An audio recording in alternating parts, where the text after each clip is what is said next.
Hello, hello. Welcome to the Rotten Horror Picture Show special edition.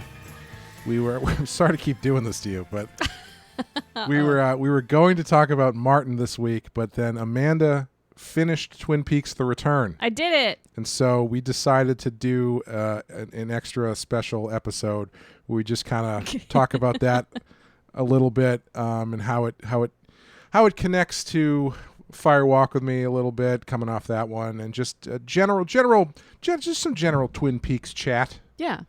My name is Clay. With me as always is Amanda. Amanda, how are you doing? I am a log lady now. You are a log lady now. Yeah. I am a giant teapot. Possibly coffee percolator. The uncertainty with which you said that is my favorite thing about you saying that. Just the facial expression that went along with it, like, eh? One thing I can say, unlike last time, I think we're going to talk about Judy today. I think we're going to get to Judy. Yes. So Twin Peaks: The Return, season 3 of Twin Peaks. What was your what's your take on it? Did you enjoy it?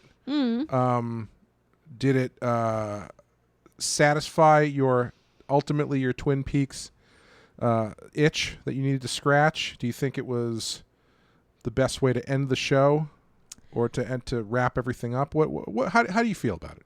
So I watched 12 episodes out of 18, and then I waited like 4.5 years.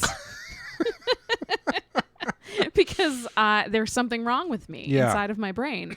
And then I when we did Fire Walk with Me a couple weeks back, I started rewatching because I remembered the basic beats, but I wanted to kind of go back and make sure I was like in it. I didn't feel like it was good to wait 4.5 years and then pick up at episode 13. Yeah. And I do that all the time with shows where it's like you start a show and then you're like, I want to keep watching this, but do I need to go back and watch the first half of the season? And in Twin Peaks, you probably do. But. Yeah, for this one, I definitely felt like I needed to. And I will say, I don't know why I put it off for so long. Mm-hmm. I think at first it felt like such an undertaking. And then I felt like I wasn't giving it enough attention. And then I think it was one of those things where it's almost like you don't want to finish it. Sure. Like you don't want there to be no more new stuff for you to experience. Sure.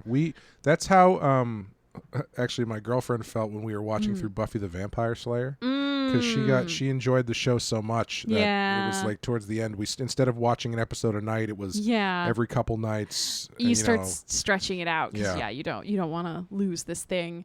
So I started doing a rewatch, and I didn't finish my rewatch nearly in time for us to do Fire Walk with Me, and then we did Fire Walk with Me, and then like a week later on my my Hulu Showtime app, it was like expiring Saturday, and I was like, well, fuck. Mm-hmm. Nothing like a deadline to get me to actually do the shit that I keep saying I'm going to do. Yeah. Which is why I needed a capstone advisor instead of doing a full thesis when I graduated my master's. I don't know what that means.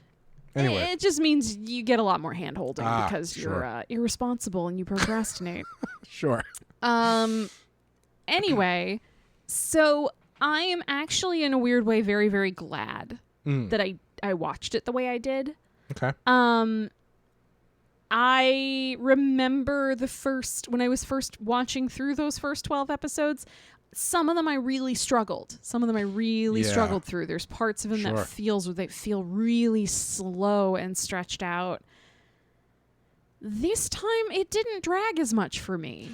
Weird, right? Yeah. I had the same thing when I went back and watched it again. Yeah, and I had a way better grasp on like remembering who some of the recurring kind of side and background characters were, which was really helpful because, there's a ton of them and some of them you see once for 3 minutes and then never again. Right. And then some of them come back and are recurring and are very important, but you don't know that until episode 16. Mm-hmm. So that was really helpful. And I think having just watched Fire Walk with Me and talking about it with you, also put me in the right frame of mind to sort of notice some of the tie-ins and remember some of the things that had happened. So all of this is a very long way of saying I really enjoyed it. Yeah. Like I really, really enjoyed it. I think it's up there for me with some of my favorite episodes in the first season. Mm-hmm. And I really liked the ending.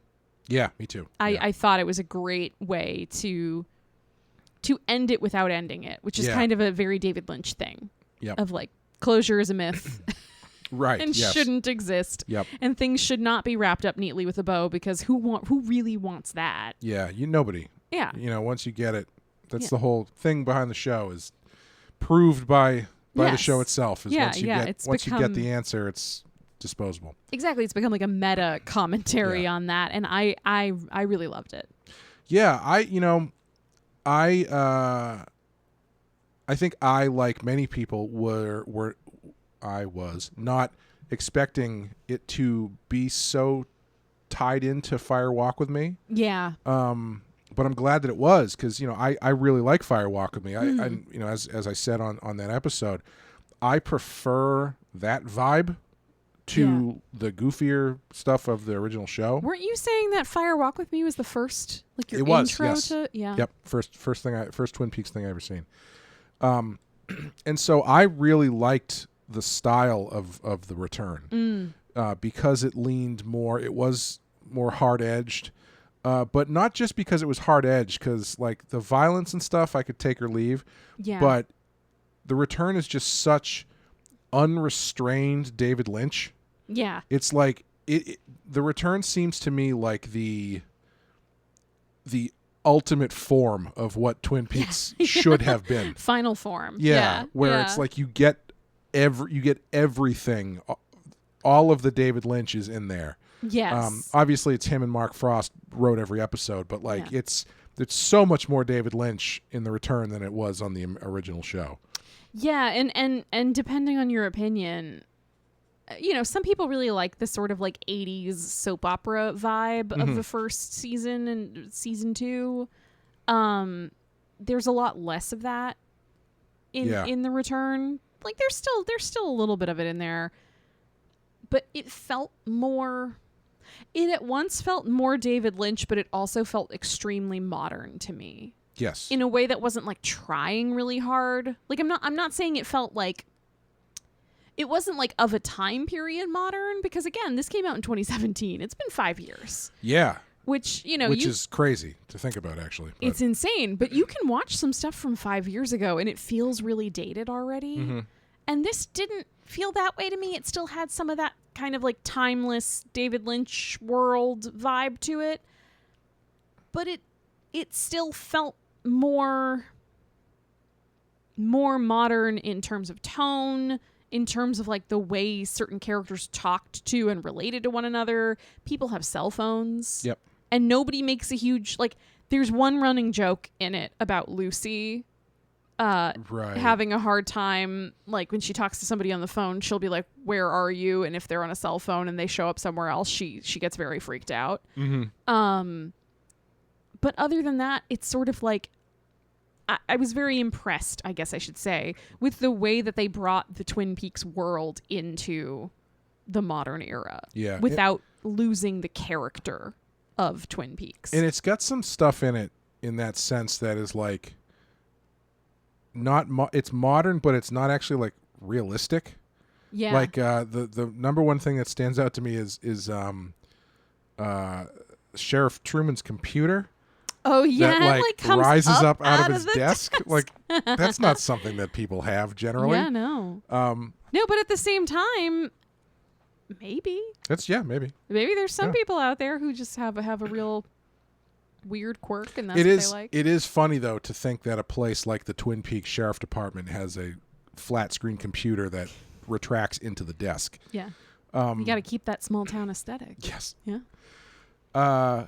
Yeah, I think the trick with the return is I think it does play, better's not the right word, but you said it was a bit of a slog the first time through. Yeah.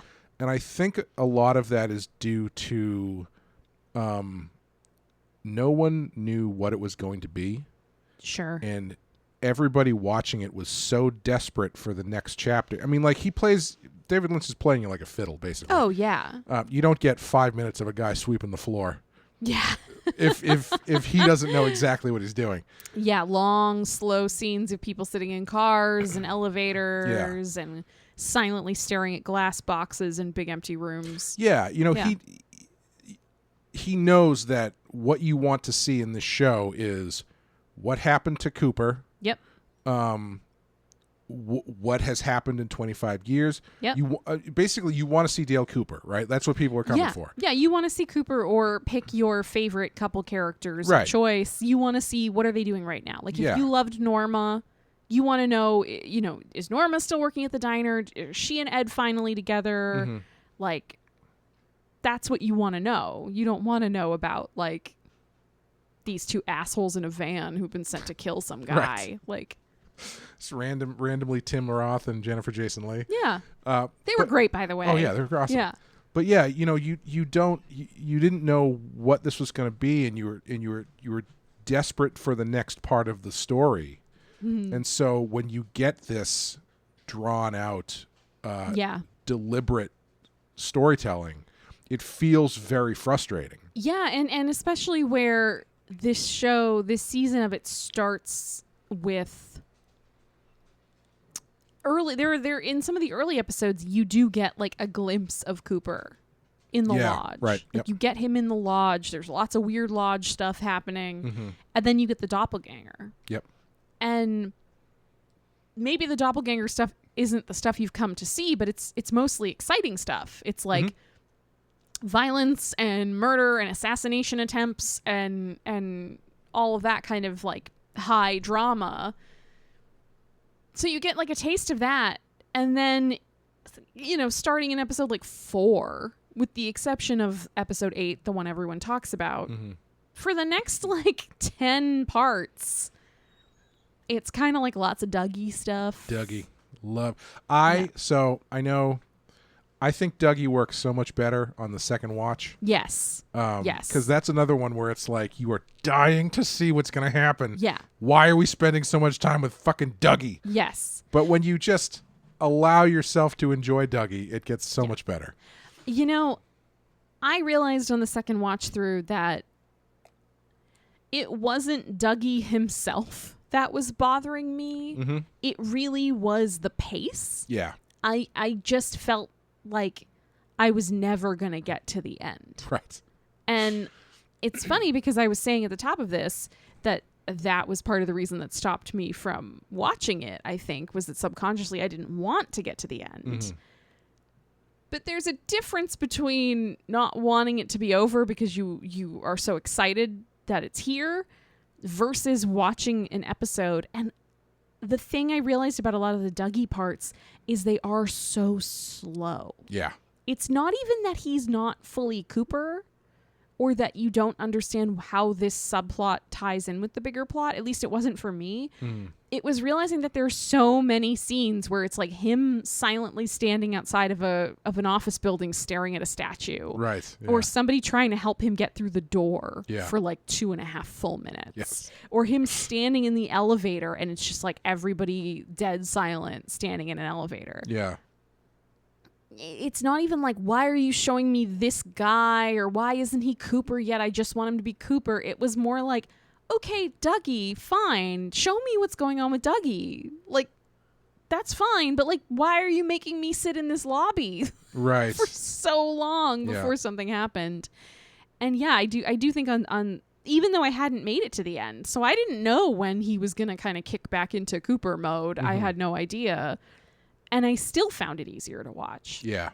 Just because I think I knew, like, okay, you're going to have to be patient. And being patient is part of this.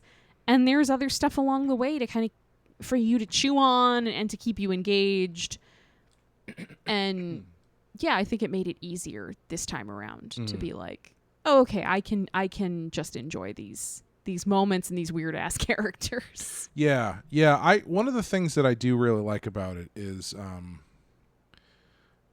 I think it is actually a fairly straightforward story, even though it feels kind of disjointed. Yeah. Given how much jumping around they do. Yeah. But ultimately, I think there's a lot going on, but I don't think it's. So what it does have is it has a lot of the things that feel like dead ends and stray storyline elements. Yes. Which I think do. I don't even know if they detract from the story, because I think that they are interesting enough that you just keep thinking about them. Like everything with Audrey. Yeah. Like Audrey's in it for like 2 episodes, and the stuff with Audrey, I'm like, what the fuck was that? Like what is where is she? Like what plane does she exist on? Like it's just such an interesting bit that they put in there that is kind of an unresolved story element.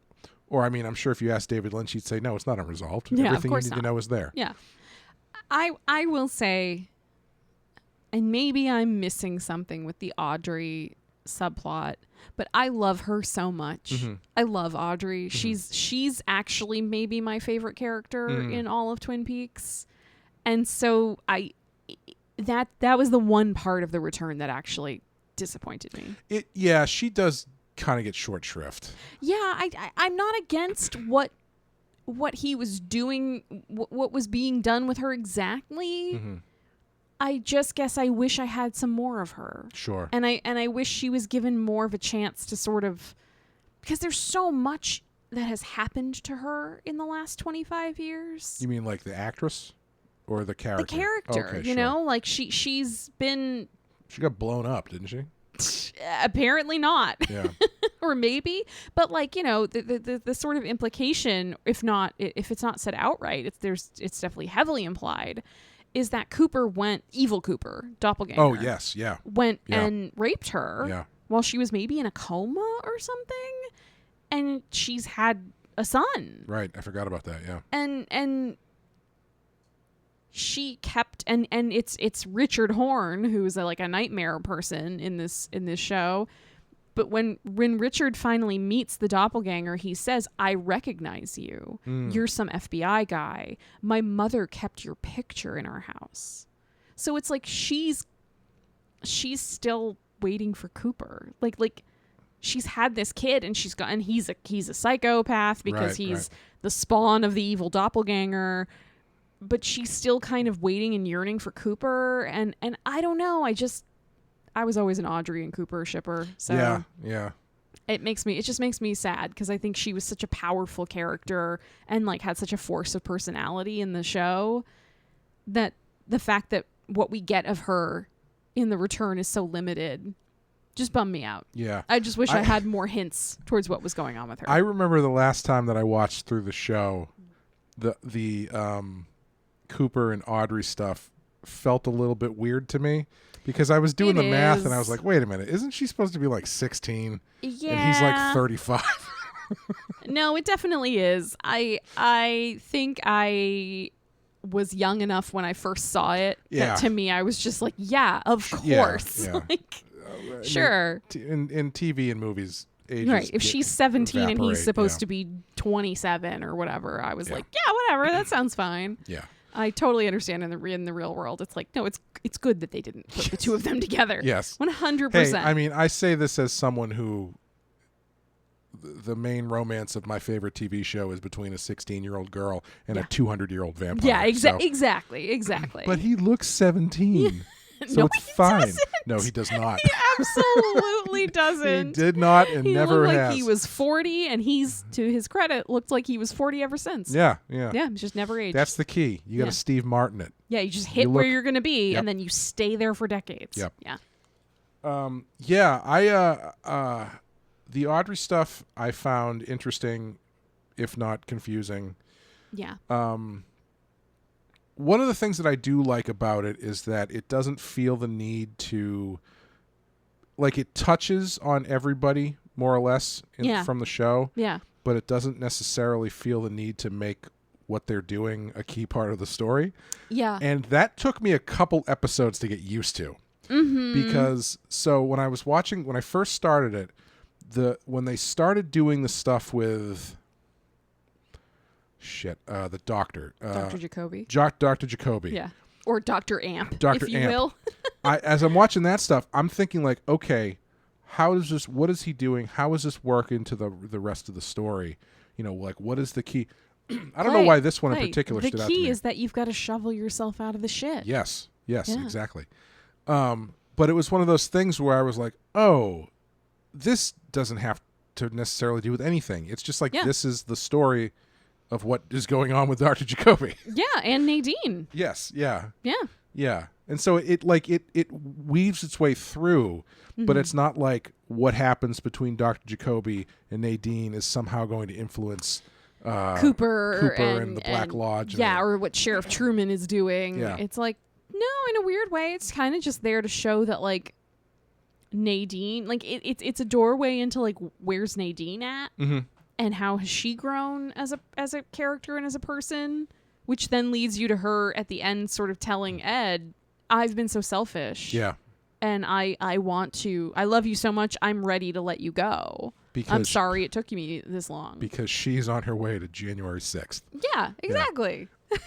But she's very happy about it. Yeah. And then because of that, Big Ed and Norma finally get to be together. Yeah, yeah. Yeah, so, which is a very cathartic moment if you're a fan of the original seasons. Yeah, and I think it's nice that you get little moments for everybody. Like, I think what they do with Bobby Briggs is really interesting. I was just going to say that I actually think the Bobby stuff is so great. It is. It's one of those things, though, where it's like, I think back again to Fire Walk With Me, where it's like, Bobby fucking killed a guy. But Bobby was fucking horrified over it. That's true. He was, yeah. Like, that's the thing that's interesting to me. Like, so I usually hate shows where there's a high school component and there are high school bullies. Oh, like, sure. Stereotypical high school bully they're always plots. Incredibly unrealistic. In the most recent season of Stranger Things, when Elle gets bullied by that fucking girl, I was just like, all right, we get it. Yeah. She's weird. Here's a bully. Mm-hmm. Children are horrible. The end. The only time I like it is when they do something unexpected with the bully.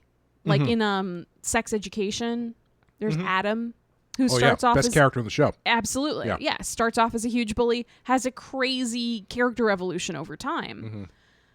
I feel like Bobby is sort of the first version of that I encountered. Sure. Okay. Where it's like he's kind of an asshole. I mean, he's very much an asshole and a bully when he's a kid. But even then, there was kind of something underneath it that, like, his behavior, even when I watched the first season, felt like bravado. Yeah. It felt like he was putting on a character and trying to be this person that he felt like, well, I'm just going to be this way. Which is a very teenage way to be. It's to, like, choose, to think you can choose who you are in that very specific, like, right. I'm just going to act this way and then people are going to think I am cool or I am tough or whatever. Yeah. It's like, deep down, you're maybe not. And most of the time, yeah. Right. Yeah. And I think the evolution is so interesting. And I've always loved the Major Briggs character.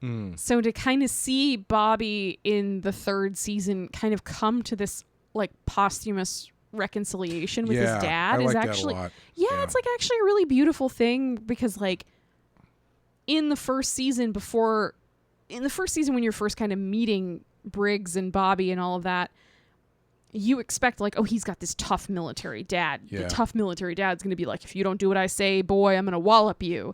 And instead he's like, now, Bobby, you know your mother and I love you very, very much. Mm-hmm. And, like, has these really sincere and, like, poignant conversations with Bobby at different times where he talks about how much he loves him and how much he just wants him to be happy. And Bobby's, like, kind of the stereotypical, like, teenage bully asshole in return. Right, yeah. And so to see him kind of come full circle back to, like, oh no, like, it's, it was my dad. And, like, he left these hints for me. Yeah. Like, he knew I would one day become a better man. He knew I would make it out of that phase. He had that much faith in me that he left this all resting on me. I thought that was really beautiful. Yeah, I do too. And I also like how everybody kind of gets, like, everybody kind of has their role to play in the story. Mm-hmm. Like, even though the stories don't necessarily intertwined together, they all kind of have their piece that they have to play to move everything forward. Yeah. And, Bobby gets his chance because he understands, the thing that's going to lead them to the next piece is something that he recognizes because he used to do it with his dad. Yep. Which brings him and his father together. Yeah, I think that stuff is really nice. Yeah. And I think it's realistic the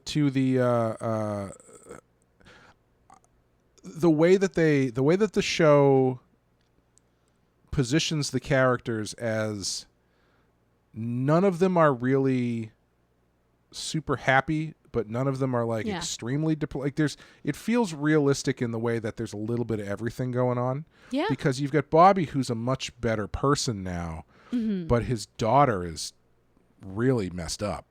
Yeah. And and he and Shelley didn't make it. Right. Yeah. They split up. Yeah, which obviously, but right, but at the same time, you can tell he's the sad dad about it. Right. We see Shelley with some other guy during the season. Like she's got a boyfriend. Right.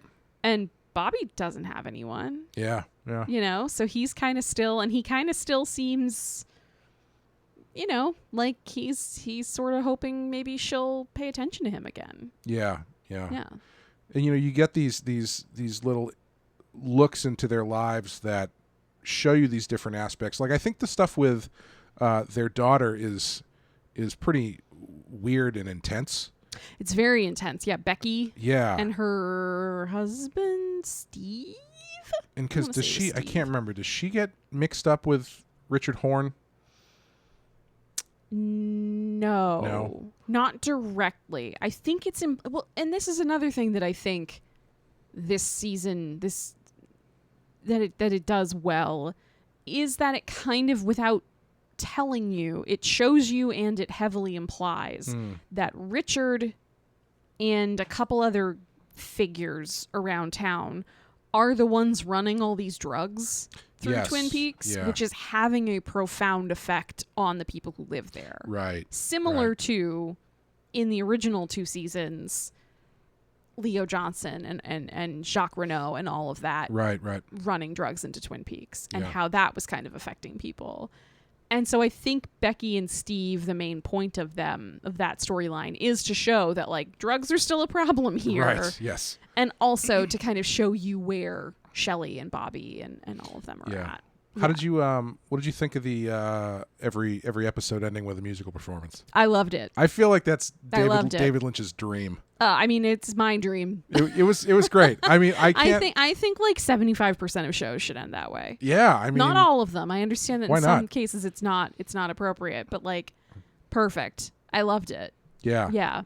Even the weird little vignettes you'd get in like 5 minutes beforehand, where it would be like 2 people sitting in a booth just being like, so, I mean, like, what did Jacqueline want? Yeah.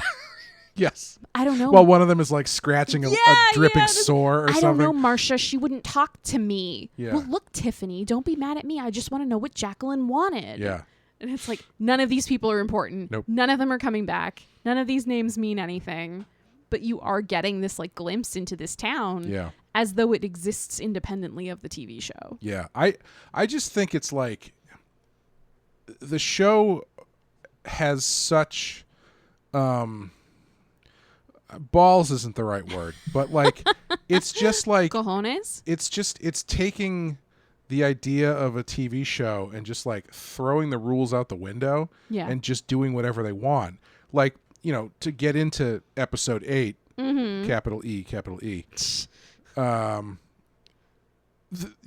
you've got in that episode, you've got like a 15-minute bit of story progression, then an entire performance from the 9 Inch Nails. Yep. Referred to as the 9 Inch Nails. Yes.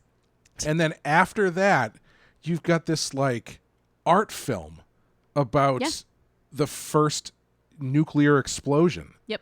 And how it cracked open the space-time continuum or whatever and created Judy, which then birthed Bob, which then caused the firemen to create Laura Palmer as a balancing thing for Bob, and it ends with a weird reptilian insect crawling into somebody's mouth. Yeah. Yep. So, and it's fucking awesome. No, it is. It's awesome. that's not even to mention motion the zoom into the nuclear detonation. Yeah, and that's not even to mention the God of Light sequence, which is unbelievable. The poem that he the verse, I don't even know if it's a poem that he reads into the radio. I love that. This is the water, this is the well. Yeah. Drink deep and descend. Yep. The horse is the white of the eyes. I'm impressed that you know this. And I don't remember the last part. I know it because I did a Twin Peaks commission. Ooh. And part of the design I put into it was specifically of that scene. Mm-hmm. And part of the design I put into it was I wrote that as like a texture in the background, Ooh, like repeatedly. Nice. So I wrote it. I must have written it like 50 times. No wonder you have it memorized. Yeah. Yeah. And it's also just, I don't know. It's cool. It's awesome. It's awesome. Yeah. It's similar to the Mike monologue. Oh yeah. Yeah. Yeah. It means like I mean it like it is. Like it sounds. Yes. Yeah. Yeah. It's like, and I think an episode like that, which is on the surface just like mind-boggling, is actually giving you so much information. Yeah, which is, I think, part of what makes it mind-boggling. Yeah. Is that, like, you cannot, watching that through once, even if you've watched everything else with lots of attention, you can't internalize all of that immediately. Like, it needs time. Yeah, and it's the kind of thing where, like, you know, this show gives you a lot of answers, but I don't necessarily think it's in the way that people want. Sure. Like you've got an episode like that basically tells you the entire origin of Bob. Yeah. And this entity known as Judy and all this, and even Laura Palmer to a certain extent, in a very literally non-literal way. But it's not holding your hand at all. It's just leading you through the chain of events, and you need to piece the stuff together for yourself. Yeah. And I think what happens in that episode is so fascinating to me when you compare it, when you see it through to the end, because, you know, you've got, maybe this is too heady to get into, but you've got this. When have we ever said that? You've got this, the fireman, the yes. big giant guy. Yes.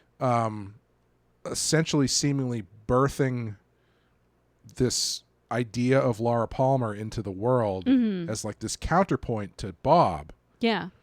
And so when you get to the end of this, and as we talked about in Fire Walk With Me, part of the thing that makes it so interesting but also so sad is that Laura Palmer, at a certain point, understands that in order for things to happen, in order for Bob to be destroyed, she has to die.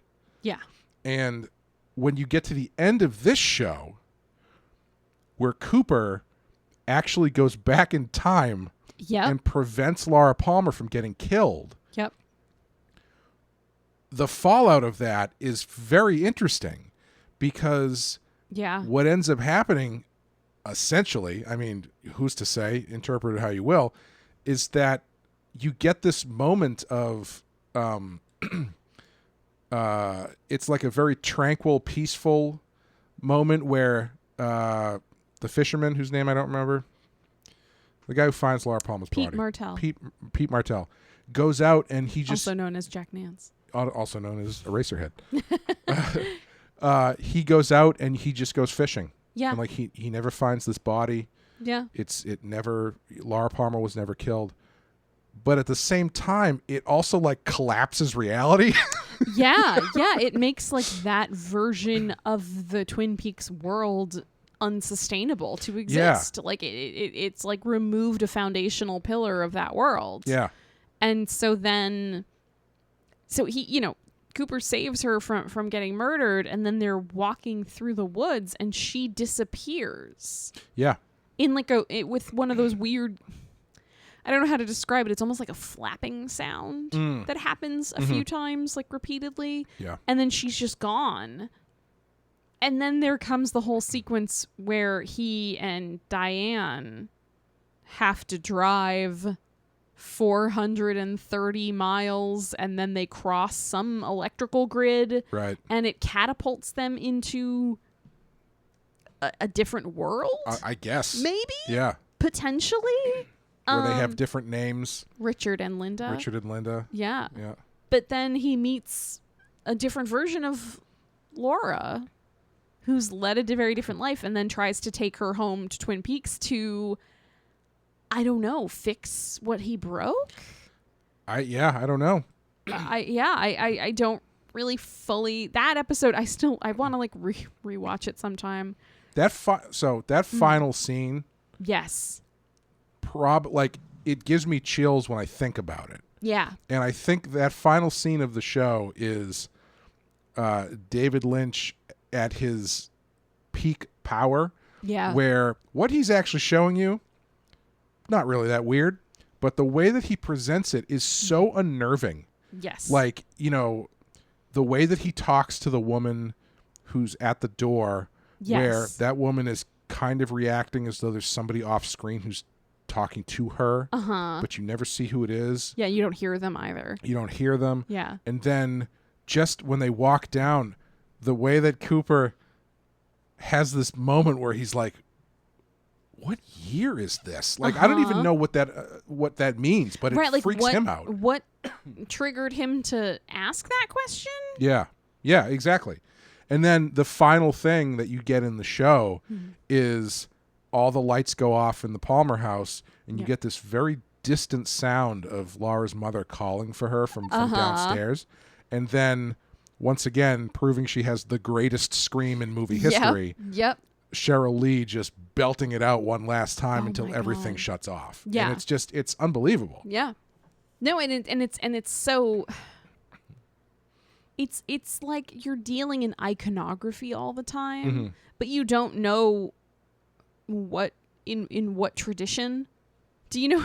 Sure. Do you know what I mean? Where it's sort of like you were saying, like you're given all this information and we're kind of given all the answers, but it's like if you don't know what questions are being asked. That's the thing. Yes. Then you can be given all of the context, but it doesn't make any sense. Yeah, and it really goes to show you, like, watching this, how this all plays out, how much David Lynch is right about the idea that having all the answers is not going to make you feel better. Yeah. Because in the second to last episode, you get that scene very early on where Gordon just straight up explains what Judy is. Yes. And after you come away from that, you're like, he gives you everything. He tells you the whole thing. And then you're just kind of like, all right. Oh, okay. Cool. Yeah. I mean. So it's like an evil entity. Yeah. That makes evil stuff. Yeah. That people they call her Judy for some reason. Yeah. Used to be known as Jowday. Yeah. And it's like, it's fine. Like, it's exposition that answers some questions, but it's nowhere near as satisfying than the way that they showed you the origin of Bob. Right. Or the way that they lead you into whatever the ending is here. Yeah. Of like, are we in the same world? Are we in the same world in a different timeline? Is that time pre Laura Palmer? Mm-hmm. Like, if Laura's family moves into that house in, say, 1985, is it 1980 and that's the problem? Yeah. Is it even like I was saying, has saving Laura Palmer from being killed caused the universe that Twin Peaks exists in to just collapse? Because she's the linchpin of the whole thing. Yeah. And so without her death, there's no Twin Peaks. Right. It just doesn't happen. Yeah. Yeah. And I love that it is a moment that I feel like is on the surface so something that a lot of fans would probably love, the fact that, oh my God, Cooper gets to save Laura.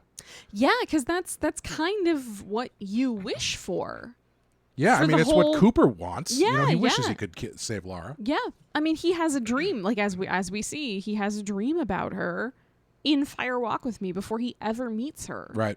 Yeah. And so he's immediately emotionally attached. Like, she's this young woman.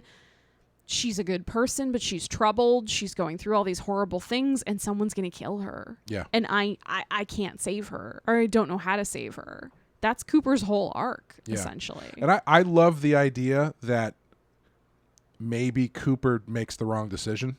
Yeah. Because, again, on the surface, this seems like a great thing he's doing, but is ultimately what he's done not the right decision? Right, especially when you look at the Twin Peaks that we have gotten to know over the course of the return, it's a troubled place. It's a place with like socioeconomic problems and drug issues. But overall, for a lot of our main characters, it's okay. Yeah. You know, like they've all had, like we were saying, like Bobby's kind of become a better person. I didn't realize it until I was looking up something online. But do you remember when Becky's husband, Steve, the drug addict, tries to get a job? Do you remember? He Yes. It's the first time we're introduced to him. And he's in an office and he's waiting sort of in a reception area. And this older man calls him, says on his intercom to his secretary, send in Steven, please. And Steve comes in and this guy is just like, is this a joke? Like, this resume doesn't make sense. You filled out these forms completely wrong. Honestly, I'm offended, and no one's gonna hire you if you behave this way. Like, you need to get your shit together because this is ridiculous. That's Bobby's friend Mike. Right. I do remember that. Yeah. I totally missed that the first time, but it's like he's become he seems to have had a successful life. Bobby's had a pretty good life. Norma and Ed end up together. Nadine kind of comes into her own in her own way. Lucy and Andy are happy together. They got a great son. Man. Wally Brando. What a scene.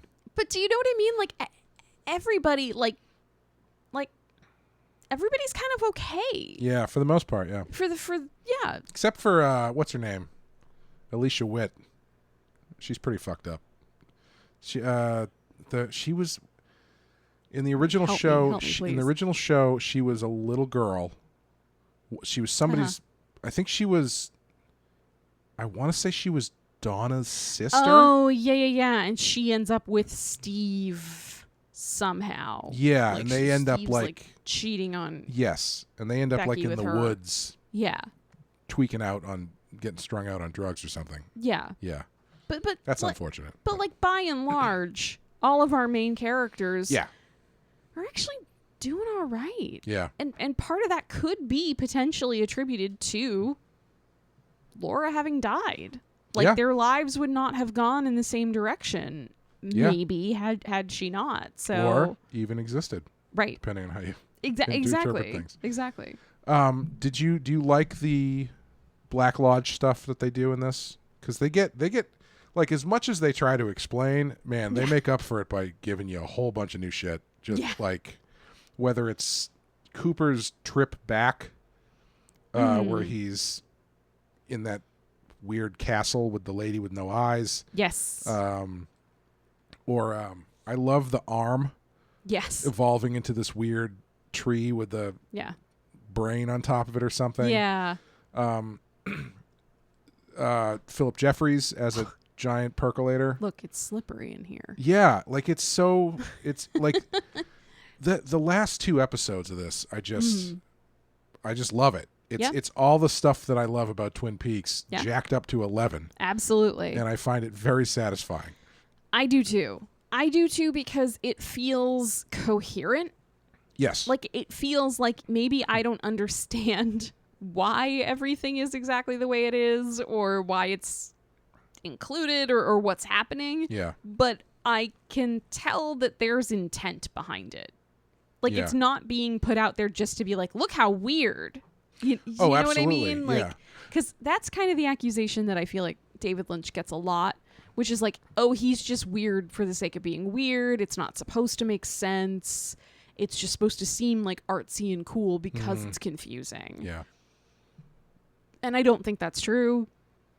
And I think in this last season, again, I'm not saying I understood half of what I watched, but I could tell that there was intention behind it and that it did have meaning. Yeah. And even if I'm still puzzling out what that meaning is, it feels like worthwhile to dig into it. Especially when you get towards the end, too, because you've got this, again, he's kind of taking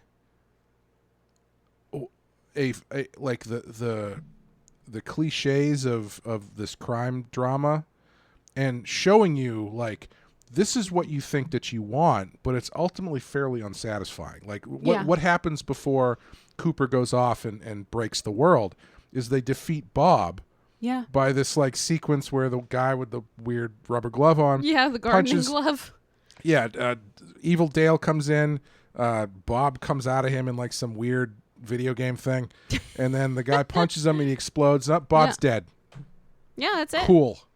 You know, we beat him. We did it. Right. It's like what do you do now? Mission accomplished banner. That's what we do. Yeah, you defeat Bob, and then what?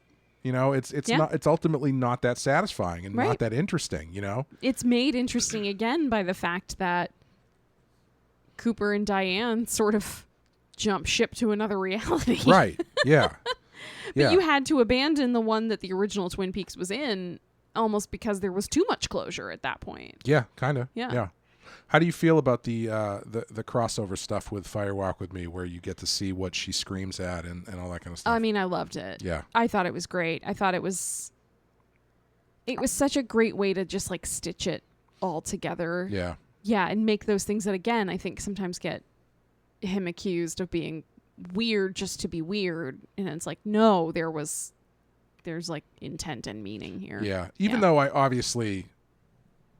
cannot imagine a world in which when they were making Fire Walk with Me, David Lynch is like, you're going to scream, and I know that what you're looking at is Agent Cooper from the future. Like, absolutely not. No. I'm sure in his mind, he was like, you're going to see something in the woods that's so terrifying that you have to let out this scream from deep inside yourself. Yes. And when they're like, well, what is the thing you see?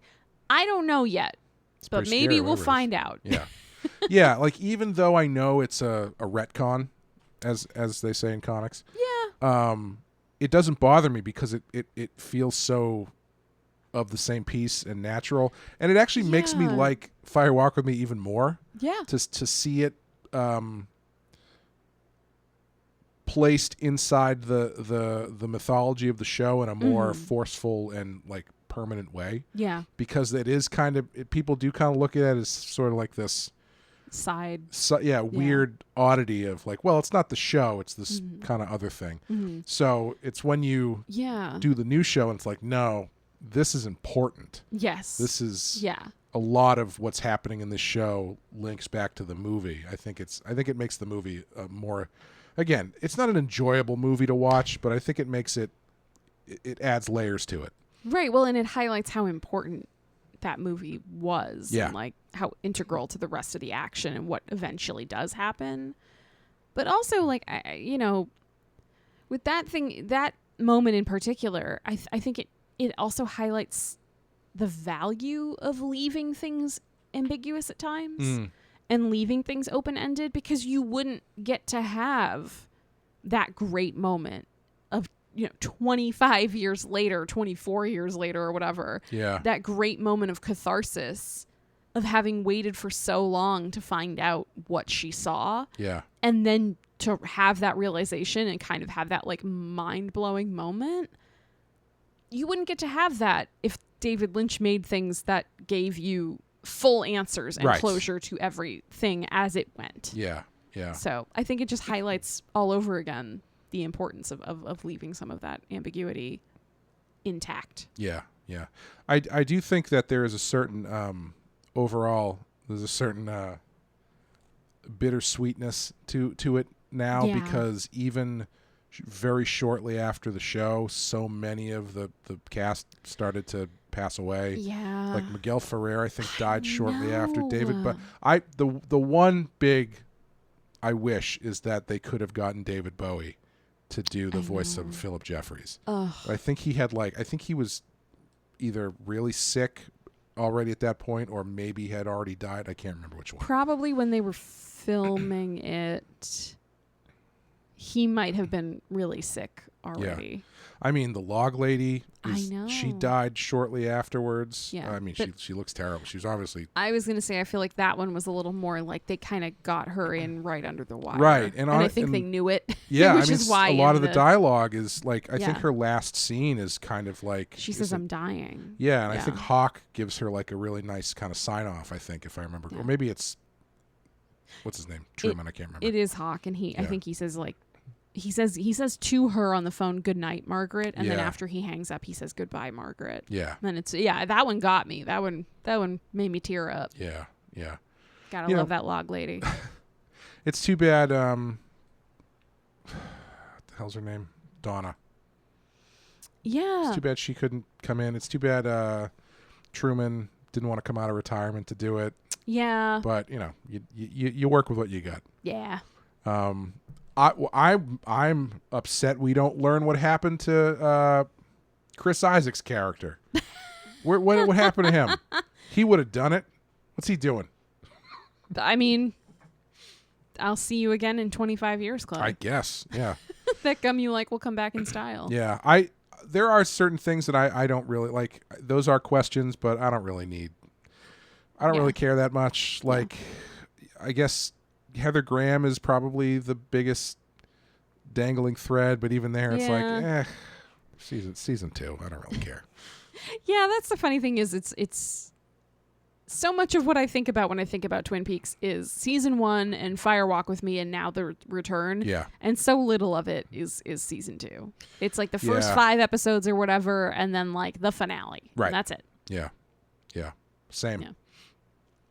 But we've almost done an hour on Twin Peaks. Jesus. Whoops. I'm sure we could probably keep going. Absolutely. We barely talked about Joe Day. Oh, yeah.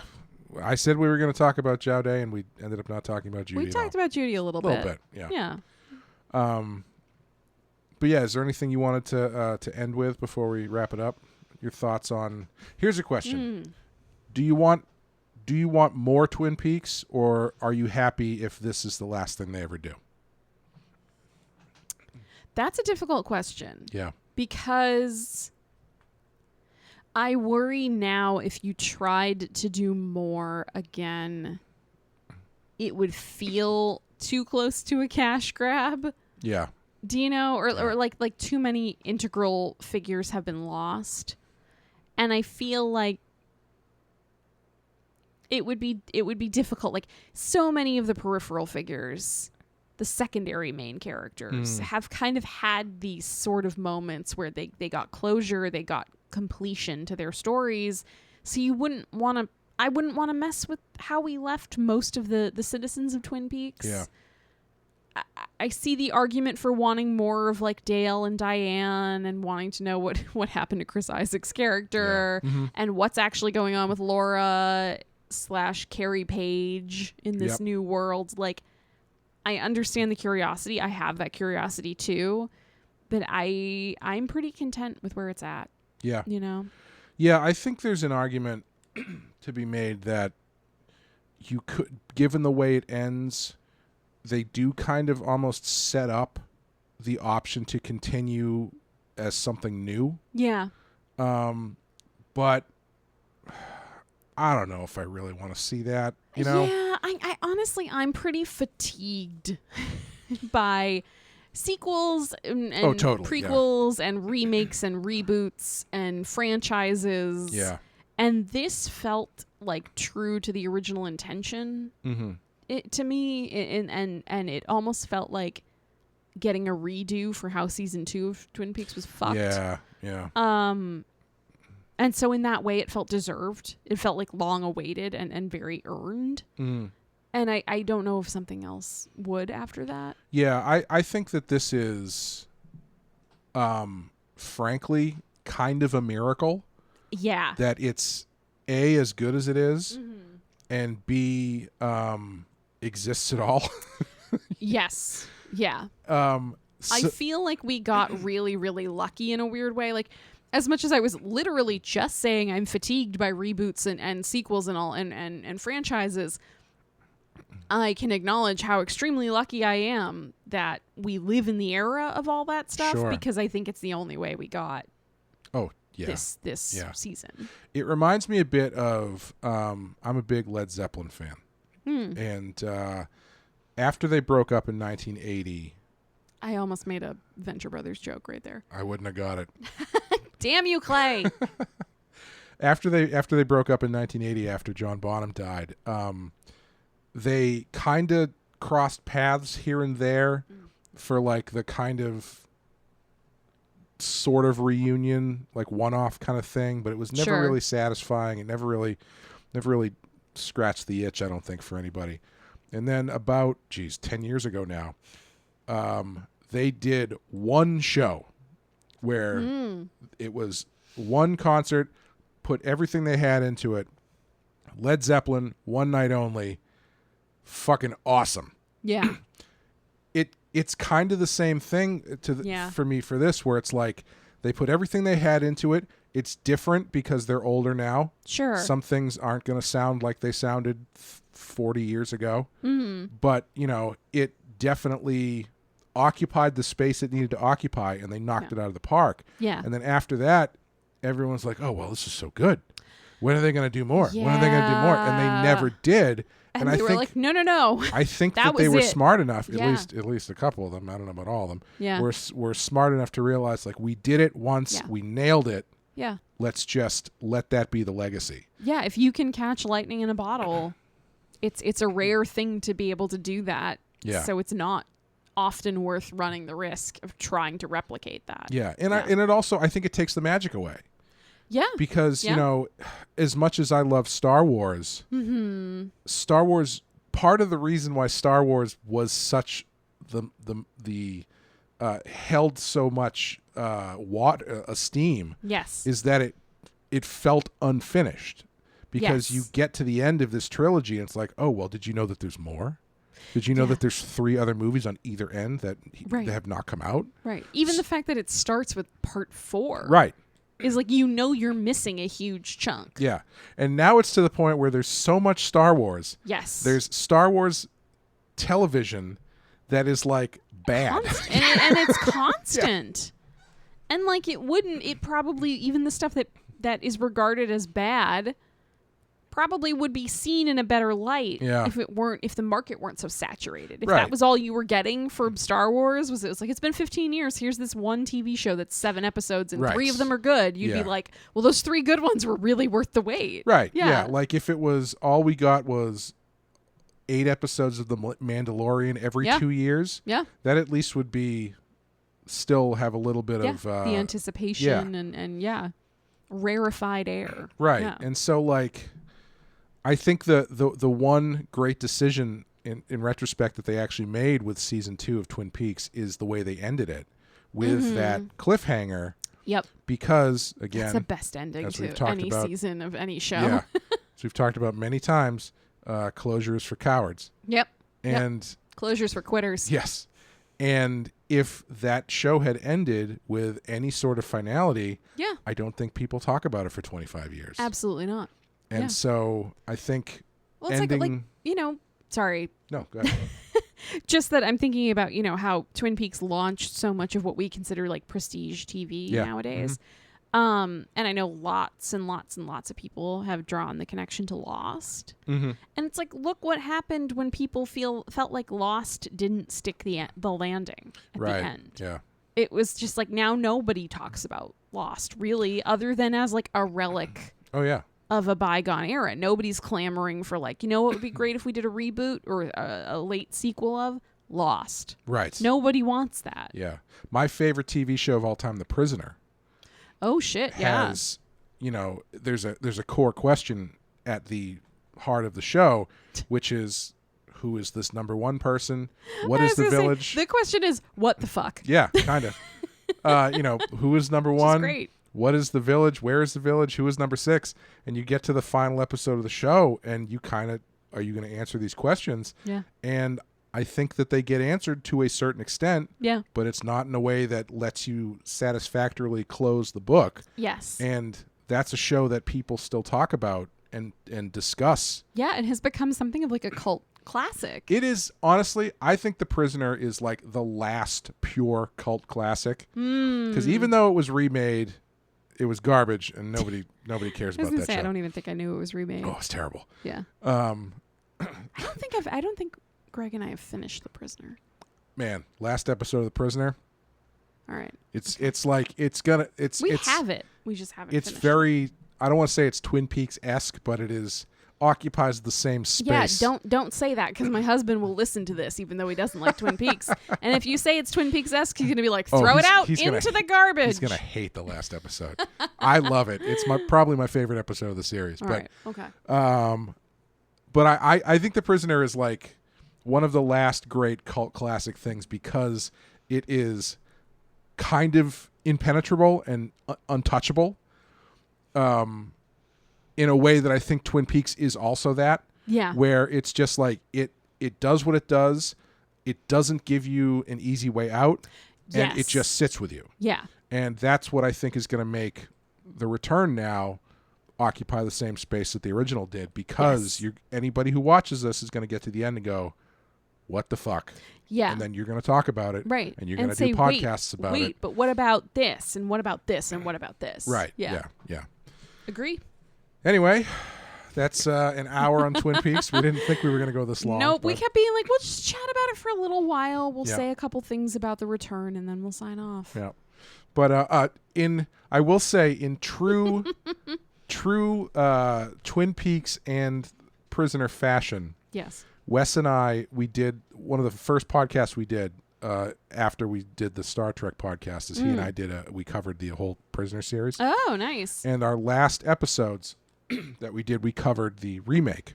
Oh. And it was 6 episodes. We split it into 3 and 3. Okay. I lost the recording for the second half. Oh, so if you listen to the Prisoner sequence series that we did, it is unfinished. Ooh. So it ends on a cliffhanger about how we felt about the second 3 episodes of the Prisoner remake. So in retrospect, I felt like an asshole when it happened, but in retrospect, I'm like, you know what? I think that will that's a very fitting way to end that show. Going full meta. Yeah. Yeah. But yeah, thank you guys. Thank you guys for listening to us blab about Twin Peaks. Should I end this with a blood-curdling scream, or do you think your neighbors would be upset? Yeah, please don't. Thank you guys for listening to us blab about Twin Peaks. If you'd like to help support the show, head over to patreon.com/thepenskyfile, where you can sign up for the Patreon, where Amanda and I talk about the second string of Stephen King movies every month this year. We got to start thinking about what next year is going to be. Yeah, we're going to need some help. So join the Patreon, and you get to vote when we come up with ideas. Yeah, absolutely. But yeah, thank you, Amanda. Thank you, Clay. Thank you guys for listening. And we will see you next time, back to our regularly scheduled programming with George Romero's Martin. Be seeing you.